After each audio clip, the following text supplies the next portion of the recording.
In the heart of Arizona, where the sun beats down relentlessly and the rugged terrain slices through the horizon like jagged teeth, there lies a mountain range, shrouded in mystery and legend. These are the Superstition Mountains, a place where countless explorers have vanished, and where, according to legend, unimaginable wealth waits buried, hidden deep within the unforgiving wilderness. This is the story of the lost Dutchman's gold mine, a treasure that has captured the imagination of treasure hunters, historians, and adventurers for over a century. The tale begins in the mid-19th century, in the midst of a sprawling American frontier, where the promise of gold lured many to the deserts of Arizona. Among those drawn by whispers of fortune was a man named Jacob Waltz, a German immigrant who over time would become synonymous with the legendary mine that bears his name. Jacob Waltz, known to many locals simply as the Dutchman, a misinterpretation of the word Deutsch, meaning German, was a prospector who had roamed the vast and unforgiving lands of the Southwest. He was described as a quiet man, unassuming, but with an uncanny knowledge of the desert terrain. Some say he had an almost supernatural ability to locate gold, to follow veins that no one else could see, and to survive in a region that claimed the lives of the unprepared. Waltz's story truly entered legend when he allegedly discovered a rich vein of gold hidden somewhere deep within the Superstition Mountains. Unlike other prospectors who worked claims in open mines, Waltz's discovery was secret. The mine he found, according to later accounts, was more than just a rich source of gold. It was a natural vault of wealth, hidden within the labyrinthine canyons and jagged cliffs, inaccessible to all but the most cunning or fortunate. The precise location of this mine was never recorded. Waltz, it is said, guarded its secret jealously, sharing hints only with a select few. Among them was Julia Thomas, a woman who cared for him during his final years. On his deathbed in 1891, Waltz is said to have whispered cryptic clues about the mine's location to her. These whispers, fragmented and vague, would ignite a frenzy of searches that continues to this day. What makes the story compelling is not merely the treasure itself, but the peril that surrounds it. The Superstition Mountains are treacherous. Temperatures soar above 110 degrees Fahrenheit in the summer. Sudden storms can turn dry gullies into impassable torrents. Dense cactus forests, jagged rocks, and hidden ravines create a natural maze.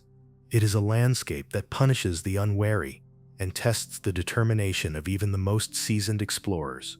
From the very beginning, those who attempted to locate the lost Dutchman's mine encountered danger.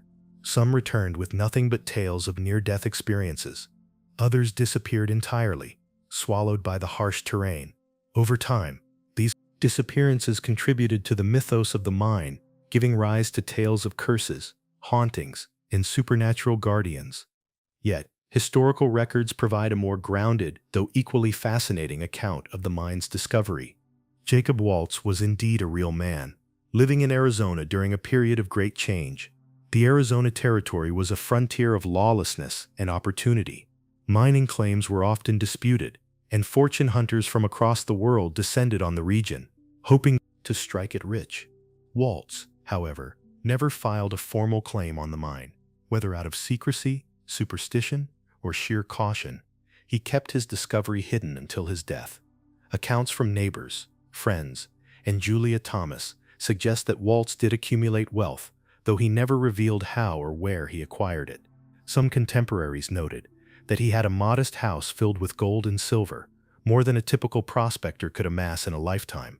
Others claim that Waltz himself would occasionally lead small groups to the outskirts of the mountains, allowing them to pan for gold in nearby streams, but never close enough to uncover the mine itself. The clues left behind, however, were tantalizing. Julia Thomas, in recounting Waltz's dying words, described landmarks that could only be understood by someone intimately familiar with the terrain. References were made to unusual rock formations, a dry creek bed, and other subtle signs that hinted at the mine's location. These hints were never precise enough to locate the treasure, but they provided enough fodder for generations of treasure hunters. As word of the mine spread, the legend of the lost Dutchman became a cultural phenomenon. Newspapers reported sightings, mysterious notes, and the occasional discovery of gold flakes, lending credence to Waltz's story. Amateur and professional treasure hunters alike ventured into the mountains, each hoping to be the one to claim the riches. Some approached the search with careful planning, studying maps and geological surveys. Others relied on intuition, faith, or even superstition. Tragedy and danger followed those who pursued the mine. The desert is unforgiving, and many were unprepared for the harsh conditions. There are documented cases of men dying from heat stroke, dehydration, or falls from cliffs. Others reportedly succumbed to mysterious circumstances, some vanishing without a trace, their fates remaining forever unknown. Stories of lost treasure seekers became legends in themselves, weaving into the larger narrative of the mine and cementing its status as the most infamous lost treasure in the American Southwest. Yet, not all is myth. There are fragments of truth embedded within the stories. Archaeologists and historians have verified the existence of abandoned mines in the region, some dating back to Spanish explorers and earlier Native American mining efforts. The Superstition Mountains are rich in gold-bearing quartz veins. Meaning Waltz's discovery, if it existed, was geologically plausible. As Chapter 1 concludes, it is important to understand that the legend of the lost Dutchman's gold mine is a blend of documented history and folklore. Jacob Waltz was a real man with a potentially remarkable discovery. The dangers of the Superstition Mountains are real, as are the disappearances of those who ventured too far into its depths. And while no definitive evidence of the mine has ever been found, the clues, the stories, and the enduring allure of hidden gold continue to inspire generations of treasure hunters. The stage is now set. The mystery remains unsolved, but the search has only just begun.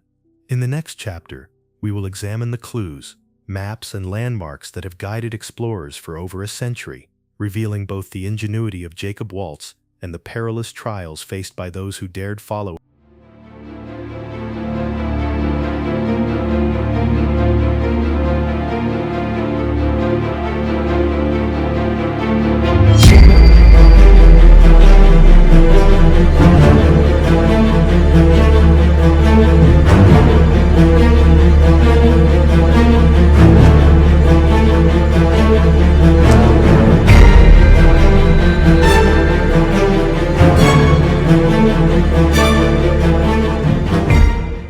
As the story of Jacob Waltz and his secret gold mine spread across Arizona, so too did the fascination with the enigmatic clues he allegedly left behind. These were not simple directions.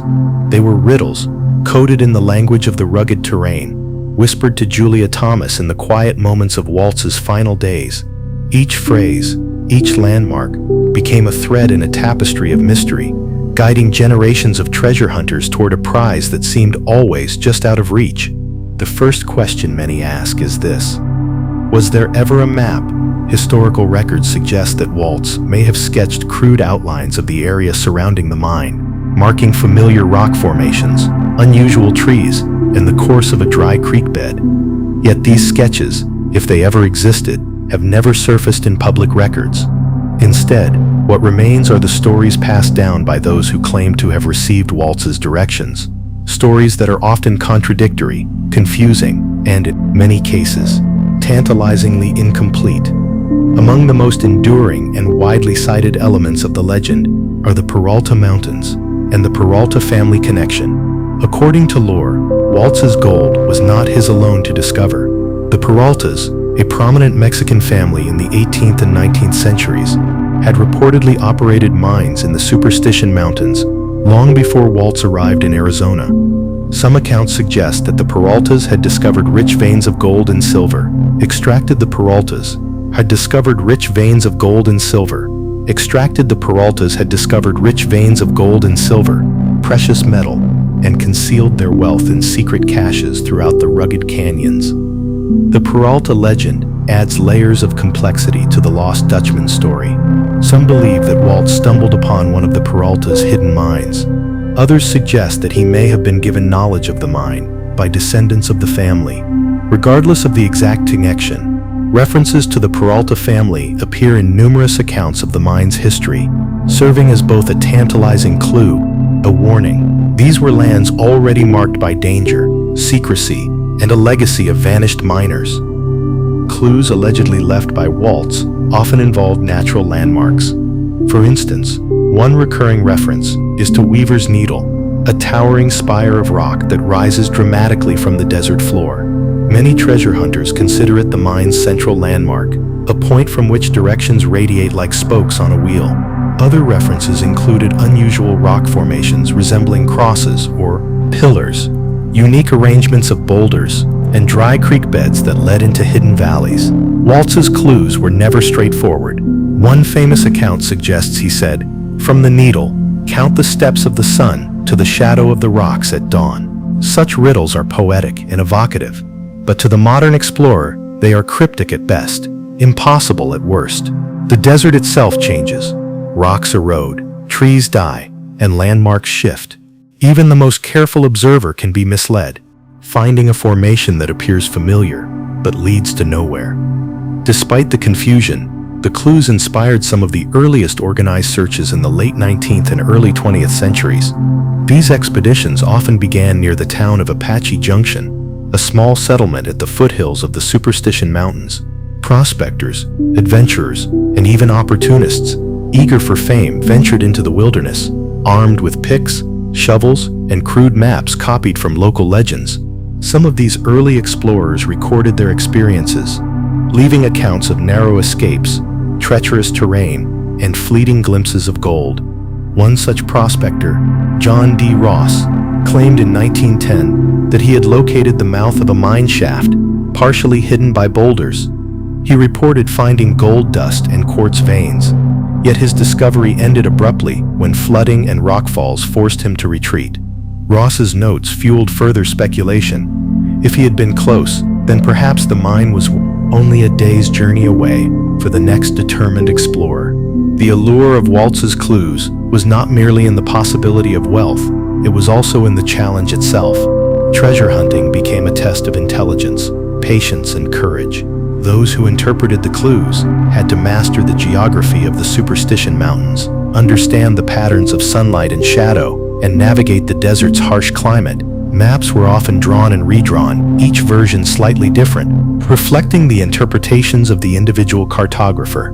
Some believed that Waltz's directions were intentionally misleading, meant to protect the mine from discovery until the truly worthy arrived. Adding to the mystery, there are accounts of cryptic notes and journals left by other explorers who had attempted the search. Some described hidden cairns, small stacks of stones that might indicate a path. Others noted unusual markings on trees or boulders. Whether these were genuine clues, deliberate hoaxes, or simple coincidences, they have all contributed to the mythology of the lost Dutchman's gold mine. Yet danger was ever present. The Superstition Mountains are home to venomous snakes, mountain lions, and treacherous cliffs. Heat stroke and dehydration claimed more lives than the few documented accidents with rockfalls or flash floods. Some explorers disappeared entirely, leaving behind only empty campsites or abandoned equipment. The line between legend and reality Blurred when newspapers reported the occasional body found with scraps of a map or with pockets filled with gold flakes that hinted at the mine's existence. One of the most enduring aspects of the mine's legend is the curse theory. Many treasure hunters have speculated that Waltz's mine, or perhaps the Peralta caches that preceded it, were protected by supernatural forces. According to some accounts, explorers who approached with greed or ill intent were doomed to failure, while only those with perseverance, humility, and respect for the land could succeed. While modern historians dismiss such notions as folklore, these stories persist, adding a sense of foreboding to every expedition. Despite the dangers and the conflicting clues, treasure hunters persisted. Over the decades, numerous expeditions ventured deep into the Superstition Mountains. Some were motivated purely by financial gain, others by a fascination with the history and mystery of the region. Notable early searches include efforts by the Peralta family descendants, who sought to reclaim lost caches, Arizona locals, drawn by tales of Waltz's riches, and outsiders, including Easterners and European adventurers, all hoping to be the one to uncover the legendary vein of gold. Many of these expeditions were meticulous. Some employed surveying tools, some relied on geological knowledge, and some attempted to retrace Waltz's steps based on hearsay. However, for every success, typically small, searches include efforts by the Peralta family descendants, who sought to reclaim lost caches, Arizona locals, drawn by tales of Waltz's riches, and outsiders, including Easterners and European adventurers, all hoping to be the one to uncover the legendary vein of gold. Many of these expeditions were meticulous. Some employed surveying tools, some relied on geological knowledge, and some attempted to retrace Waltz's steps based on hearsay. However, for every success, typically small discoveries of gold dust or quartz veins, there were far more failures. Lives were lost, camps abandoned, and the desert reclaimed any signs of human presence. Each expedition that ended without the mine only heightened the legend, fueling the next generation's determination to find it. By the mid-20th century, the lost Dutchman's gold mine had transformed from a local curiosity into a symbol of the ultimate American treasure. Books, newspaper articles, and magazines chronicled the most promising searches and mysterious disappearances. The Superstition Mountains themselves became an enduring icon, a natural labyrinth filled with danger and promise, holding secrets from a time when gold and survival intertwined inextricably. Even today, the search continues. Modern adventurers, equipped with topographic maps, GPS technology, and decades of accumulated knowledge, still attempt to trace Waltz's steps. Some believe that the mine lies in Peralta Canyon, others near hidden gulches north of Weaver's Needle, and still others in less obvious locations, suggested by subtle interpretations of surviving clues. Chapter 2 closes with a clear understanding. The legend of the lost Dutchman's gold mine is a complex blend of historical fact, geographic reality, and folkloric embellishment. The clues, both real and imagined, are a testament to Waltz's cunning, the Peralta family's influence, and the enduring human desire for discovery. The mountains are treacherous, the gold elusive, and the stories endless. In the next chapter, we will explore the searchers who never returned, the documented tragedies, and the modern expeditions that continue to chase one of America's most captivating legends. The desert is patient, and the gold remains hidden.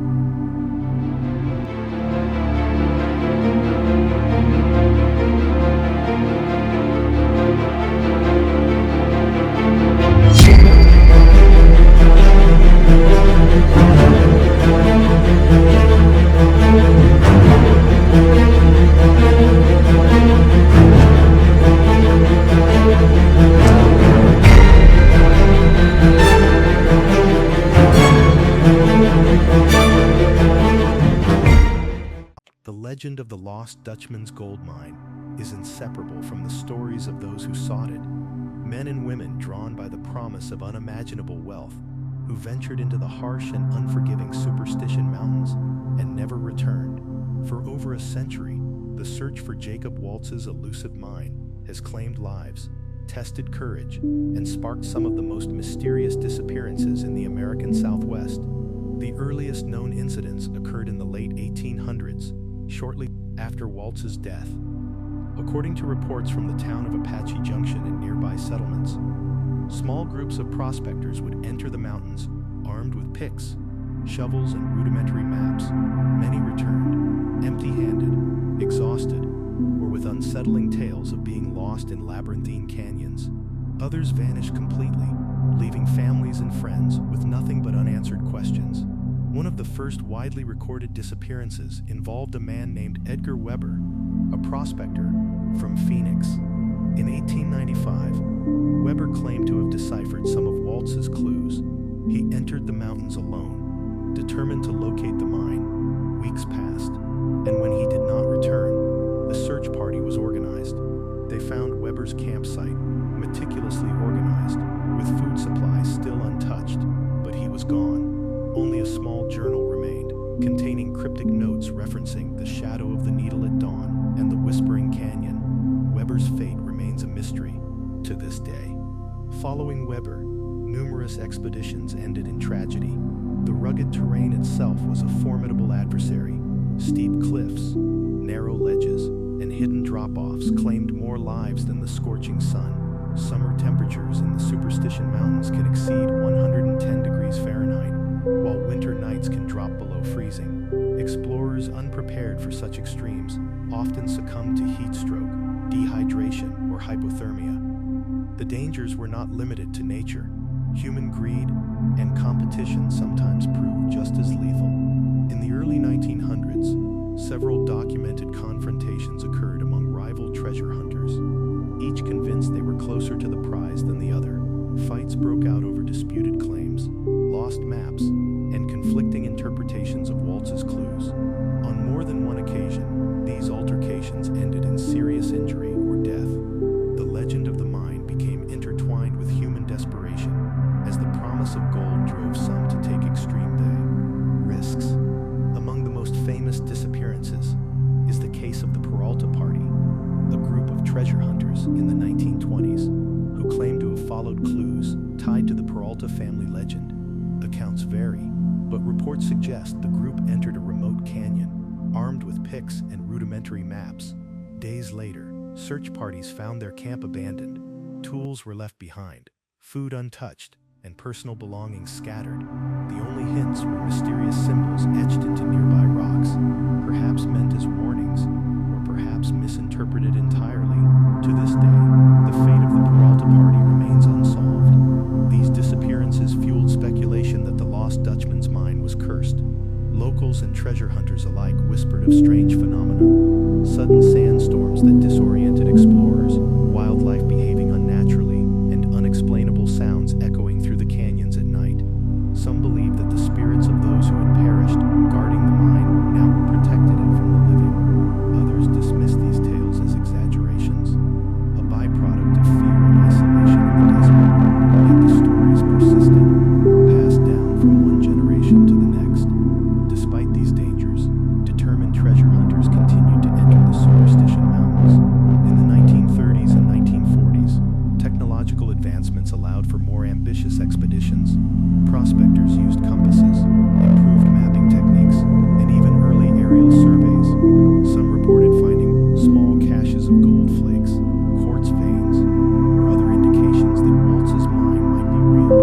These minor successes, however, were never enough to lead anyone to the legendary vein of gold itself. The mid-20th century saw the story of the lost Dutchman gain national attention. Newspapers and magazines chronicled the exploits and misfortunes of those who dared to seek the treasure. Reporters documented cases of individuals lost for days, sometimes weeks, only to return exhausted but alive. Others were found dead under mysterious circumstances, leading to sensational headlines that cemented the mine's reputation as dangerous, elusive, and almost supernatural. One notable case involved a miner and treasure hunter who in the 1950s ventured into Peralta Canyon with a small team. Partridge was an experienced prospector, familiar with the desert and its dangers. Yet, according to his own account, the group became disoriented, unable to locate familiar with the desert and its dangers.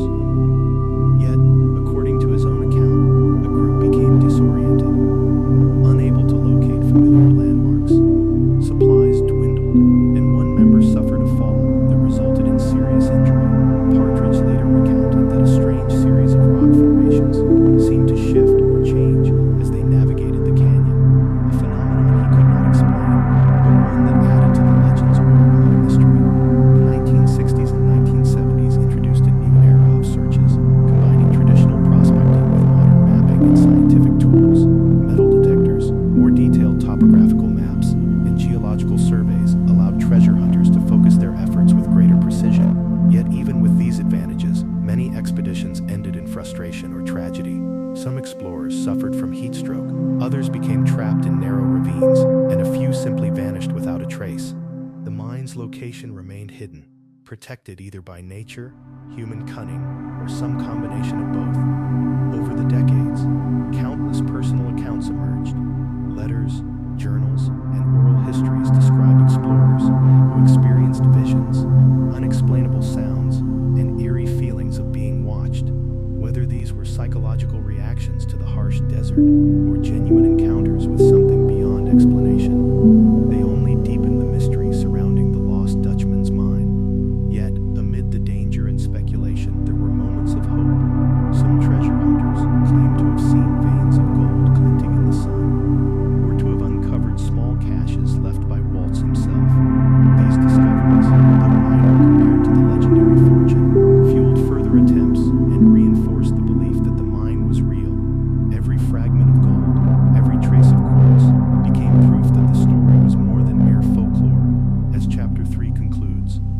becomes clear that the search for the lost Dutchman's gold mine is not merely a quest for wealth. It is a journey through one of the most challenging and dangerous terrains in the United States, a test of human courage, ingenuity, and endurance. The explorers who vanished, the tragedies that occurred, and the fleeting glimpses of treasure all contribute to a legend that endures to this day. In the final chapter, we will examine the modern expeditions, technological searches, and enduring fascination.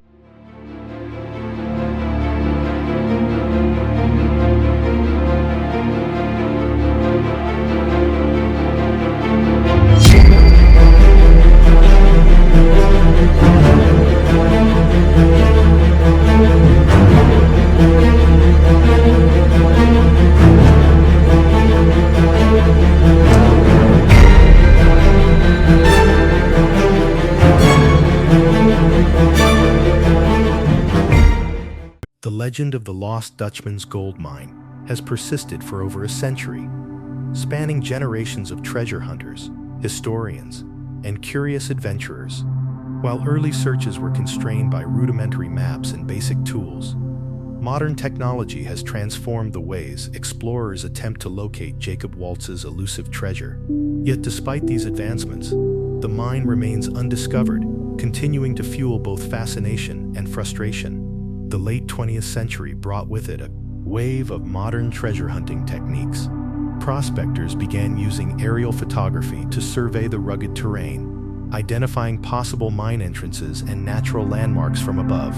Topographical maps provided greater accuracy than ever before, allowing explorers to navigate the labyrinthine canyons with more confidence. Metal detectors and ground-penetrating equipment offered the potential to detect gold deposits hidden beneath layers of rock and soil.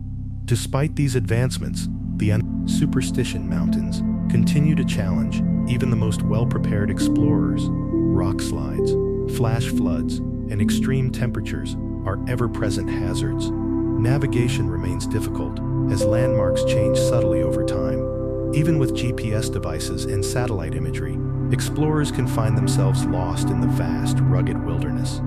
For many, the hunt is as much about testing their endurance and skill as it is about finding gold. Modern expeditions often rely on historical research combined with scientific methodology. Teams study Waltz's supposed clues, Peralta family records, and contemporary accounts of early searches. By cross-referencing old maps with modern surveys, they attempt to identify locations that may have been overlooked. Some focus on Peralta Canyon and the areas surrounding Weaver's Needle, widely believed to be central landmarks connected to the mine. Others explore less obvious valleys and gulches, testing theories that Waltz may have intentionally concealed his tracks to thwart discovery. The legend has also attracted the attention of amateur historians, archaeologists, and even television production crews.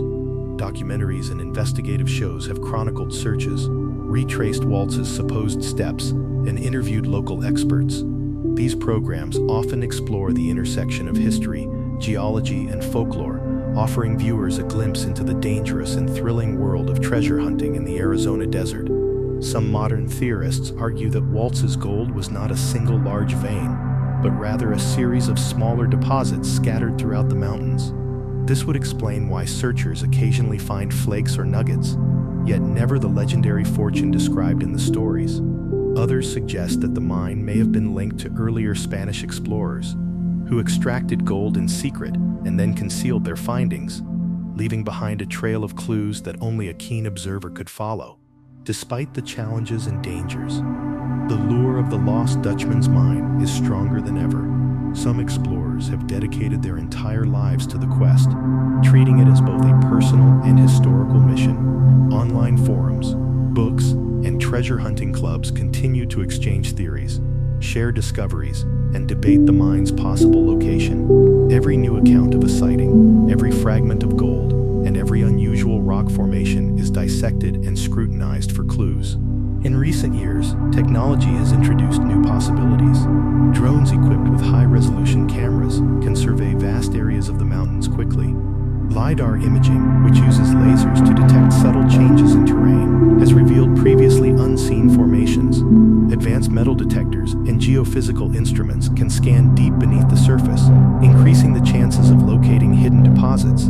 Yet, despite these tools, the mine remains elusive, a reminder that some mysteries may resist even the most advanced science. The enduring fascination with the lost Dutchman's gold mine is not limited to treasure hunters. Writers, filmmakers, and storytellers have immortalized the legend in books, movies, and folklore. The tale embodies universal themes: human ambition, the allure of wealth, the struggle against nature, and the eternal quest for discovery. Waltz's secret, the vanished treasure hunters, and the mysterious landscape of the Superstition Mountains create a narrative that resonates far beyond the boundaries of Arizona.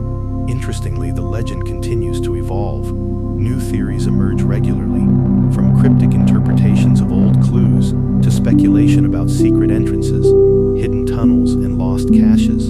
Some researchers have suggested that the mine may have been purposefully hidden in plain sight, accessible only to those who combine intelligence, knowledge of the terrain, and perseverance. Others maintain that the mine may have been fully looted long ago, its existence now only preserved in stories and folklore.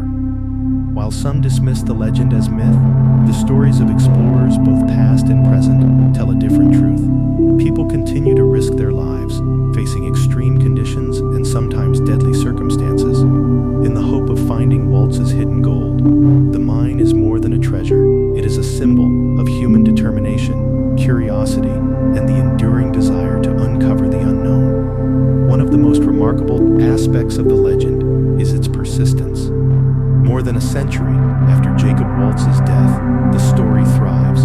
Local historians, tour guides, and residents of towns near the Superstition Mountains share tales of lost treasure, mysterious disappearances, and fleeting glimpses of gold. Every generation of explorers brings new tools, new methods, and new interpretations, yet the mine remains hidden, a testament to the enduring power of legend. As we reflect on the story of the lost Dutchman's gold mine, several truths emerge. Jacob Waltz was a real man whose knowledge of the Superstition Mountains gave rise to a legend that blends fact and folklore. The Peralta family's mining activities likely contributed historical grounding for some of the stories. The terrain itself, dangerous, unpredictable, and beautiful, has played a central role in shaping the legend. And finally, the human desire for discovery, adventure, and wealth ensures that the search will continue, generation after generation. The lost Dutchman's gold mine, whether real or myth, represents an eternal quest. It is a story of courage, ingenuity, misfortune, and the timeless allure of hidden treasure. Every expedition, every clue, and every disappearance adds a layer to this rich tapestry of history and mystery. And perhaps that is the greatest treasure of all, the legend itself, inspiring awe, caution, and curiosity in those who dare to dream of finding it. In the end, the Superstition Mountains guard their secrets closely. The gold remains hidden, the clues enigmatic, and the stories alive. The lost Dutchman's gold mine continues to captivate the imagination of explorers, historians, and adventurers alike. Perhaps one day, someone will uncover the treasure Waltz concealed so carefully. Until then,